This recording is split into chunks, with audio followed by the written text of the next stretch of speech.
Can I just say for a second, I love the Disney Cruise Line. It's just so much magic packed into a ship that takes you to brand new places with amazing food and shows and relaxation and stress-free. It is absolutely incredible. I love it. And in today's video, I'm going to share the 7 top reasons why you should try the Disney Cruise Line if you have never tried it before. Starting off with number 7, it's those Broadway-style shows on board. Now, if you like the stage shows at Disney World or Disneyland, I guarantee you're going to love the ones on the Disney Cruise Line. It's totally debatable which ones are better. I personally love the Indiana Jones Epic Stunt Spectacular or Beauty and the Beast at Walt Disney World.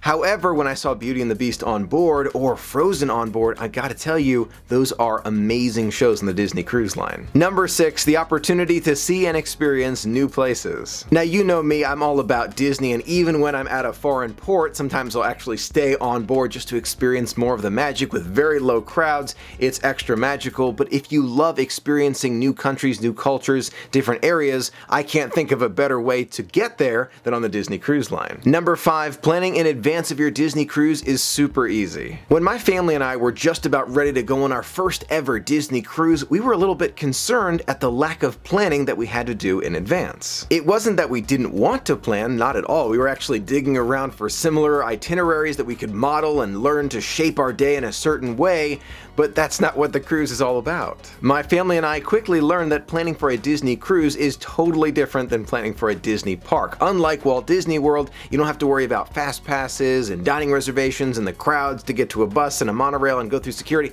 None of that, none of it. It is all just waiting for you on board. Anytime you want to go, you just go to what you want to do. Now, I should note that you do have the option to book some special dining experiences and spa services and port adventures and some character meet and greets for the Disney cruise. However, compared to Walt Disney World, I barely count that. Number 4, Disney's personal piece of paradise, Castaway Cay. Oh, Castaway Cay. I have tried to describe it so many times. Honestly, I have. It's a small, perfect, private piece of paradise with Disney touches, but even that doesn't do it any justice. If you've been before, you definitely know what I'm talking about, but if you've never been before, be sure to check out some of my vlogs or other videos about Castaway Cay to get a better idea of what it's all about. Number 3, the stress-free, disconnected, slow pace. We touched on the stress-free environment a little bit earlier with the planning, but let me go into more detail.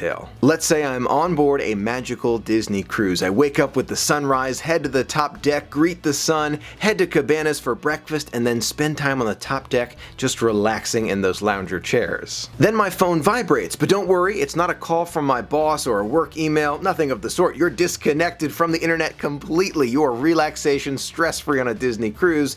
Instead, it's a notification that Mickey is meeting in the lobby atrium in 15 minutes. No rush, no fast pass, no worries. You just take an elevator down to the lobby atrium and meet with your favorite mouse. That's it. It's so carefree. You do whatever you want when you feel like doing it. You want to relax and sit down for the whole day? That is fine. You just want to eat ice cream the whole day? That's fine too. Either it's planned for you like rotational dining, or it just pops up. Something's available and you're able to go and experience the magic. It is just bliss. Now, I want to reiterate how nice it is to be truly disconnected on a Disney cruise line. I know you can buy the Wi-Fi package if you really need to. You can. However, unless you really need to, I don't recommend it. I love that feeling of just totally disconnected, and you also end up walking a lot less because you're just on a cruise ship, so you're not walking miles around the Disney parks, which I do like doing. However, walking a lot less leads to a more relaxing vacation. You don't come back as tired. I have a whole new appreciation for that after our most recent adventure where I was walking 10 to 15 miles each day, but I did love it. I don't want to take away from how much I love Walt Disney World and Disneyland. I don't want to take away from those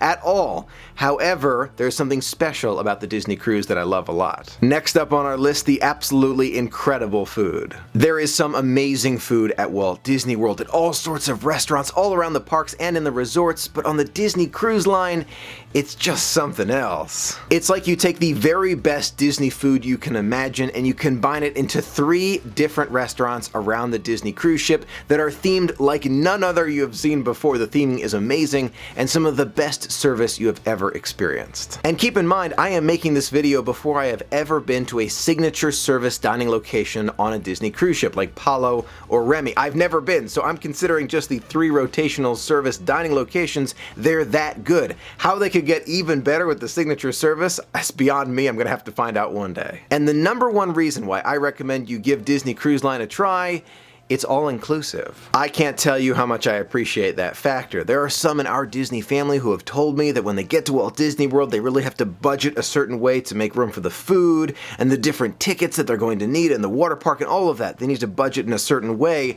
On a Disney cruise ship, you budget totally differently. A cruise is usually more expensive than a Disney World trip, but keep in mind you do get a lot of things when you pay for that Disney cruise, and it is all inclusive, like your trip to Castaway Cay if that's on your itinerary, the dining, the shows, the character meet and greets. It's all included with that one price. When you go to Walt Disney World, you do have to budget quite a bit differently. You have to think about the dining and the price of the tickets if you didn't already get them, and even the resort refillable mug, which I do recommend if you're staying at a Disney resort. By the way, I don't want to ignore tipping. It is very important and very different. On a Disney cruise ship, it's just a form that you get at the end and you pay for those tips. When you're at Walt Disney World, it's more of a discretion, but you have to think about tipping the waiter at every restaurant and the mousekeeping and the minivans, which I always do, and it's very important to do, but that's just another budgetary factor. Overall, Disney World or Disney Cruise, you can't go wrong either way. They are both absolutely magical adventures, but you can tell today Disney Cruise is on my mind, and I have a feeling it's going to remain a high priority adventure for me in the future. Now, those are my top 7. I would love to hear your thoughts. What do you like most about the Disney Cruise Line, and what's the highest priority for you? Is it the veranda view, or maybe that stop at Castaway Cay, or is it Apollo brunch every single time? Let me know your thoughts in the comments below. Thank you so much for being a part of the magic with me. Until next time, have a magical day.